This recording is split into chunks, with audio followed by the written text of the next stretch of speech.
বাসায় এবং চুলায় খুব সহজে কিন্তু এই গার্লিক বানটি বানাতে পারবেন। আর এটা বানাতে এত সহজ, একবার এই রেসিপি শিখে গেলে বারবার ইচ্ছে করবে বানাতে। আসসালামু আলাইকুম সবাইকে। আর এটা দেখেন কত যে সফট হয় এটা বানাতে। প্রথমে এখানে 3 কাপ ময়দা দিলাম। এটা কিন্তু আটা দিয়েও ইচ্ছা করলে বানানো যায়। আর এখানে যে 1.5 চা চামচের মতো ইস্ট দিয়ে দিলাম। আর এখানে চিনি দিয়ে দিলাম 2 চা চামচের মতো। একটু মিষ্টি মিষ্টি লাগলে ভালো লাগবে। স্বাদ মতো লবণ দিলাম। আর এখানে হচ্ছে 2 চা চামচের মতো গুঁড়া দুধ দিলাম। এখন হচ্ছে শুকনো উপকরণগুলো আগে ভালো করে মিশিয়ে নিতে হবে। তারপর হচ্ছে অল্প অল্প করে কুসুম গরম পানি দিলাম। আর এখানে 1.5 কাপের একটু বেশি লেগেছিল পানি, তো কুসুম গরম পানিটা দিয়ে ভালো করে এটা ময়ান করতে হবে। আর অবশ্য হাতে একটু তেল মাখিয়ে নেবেন। আর তেল মাখিয়ে এটা কিন্তু একটু গরম সাইডে রেখে দেবেন, যেমন চুলার আশেপাশে কিন্তু আমি রেখে দিয়েছিলাম, তাহলে কিন্তু দ্রুত এটা অ্যাক্টিভ হবে।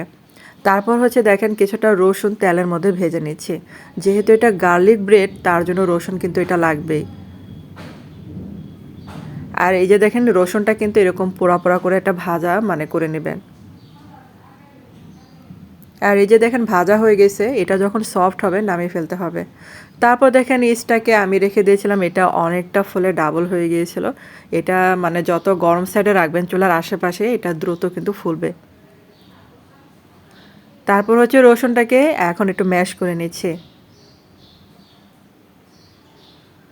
আর কাঁটা চামচ দিয়ে ম্যাশ করে নিলে অনেক ভালো হয়। তারপর হচ্ছে কিছুটা বাটার দিয়ে দিলাম। এখন হচ্ছে বাটারটা দিয়ে ম্যাশ করে নিচ্ছি। আর বাটারটা যেহেতু ফ্রিজ থেকে নামিয়েছি, এটা একটু শক্ত, এটা আগে থেকে নামিয়ে রাখবে, তাহলে সহজে মেল্ট হয়ে যাবে। আর এখন হচ্ছে কিছুটা ধনেপাতা কুচি দিয়ে দিলাম।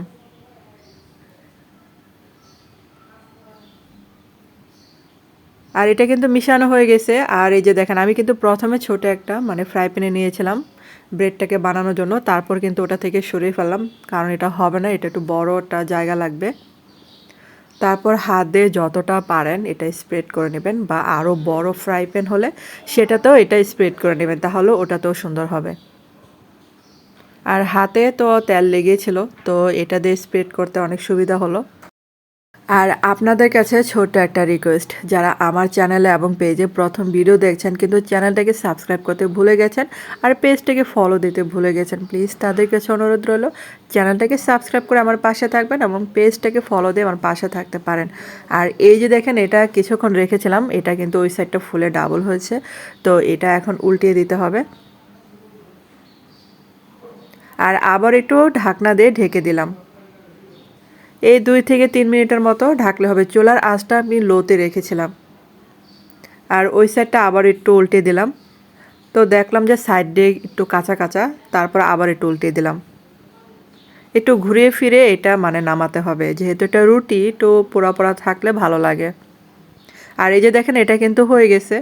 আর এখন একটা প্লেটে এটা বেড়ে নিয়েছি। আর গরম অবস্থায় কিন্তু সেই বাটারটা লাগাতে হবে, তাহলে কিন্তু এটা অনেক সুন্দর মেল্ট হবে।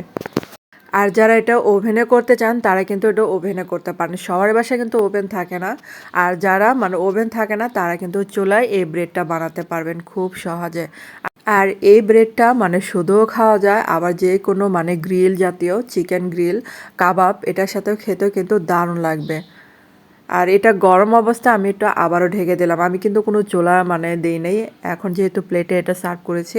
আর গরম অবস্থা দেখেন সব কিছু অনেক সুন্দর মেল্ট হয়ে যাবে। তো হয়ে গেল কিন্তু গার্লিক ব্রেড। তো আপনাদের কাছে এই রেসিপিটা কেমন লেগেছে অবশ্যই কিন্তু আমাকে কমেন্ট করে জানাতে পারেন। আর যদি ভালো লেগে থাকে তাহলে কিন্তু একটা লাইক দিতে ভুলবেন না। আর গরম গরম গার্লিক ব্রেড শুধুই কিন্তু খাওয়া যায়। আর বাটারটা দেওয়াতে উপরেটা এত সফট আর তুলতুলে হয়েছিল, প্রথমে অবস্থায় দেখবেন যে অনেক শক্ত লাগবে, যখনই এই পেস্টটা লাগাবেন, যেরকম যে বাটারের পেস্টটা, দেখবেন যে উপরেটা অনেক তুলতুলে আর সফট হয়ে গিয়েছে।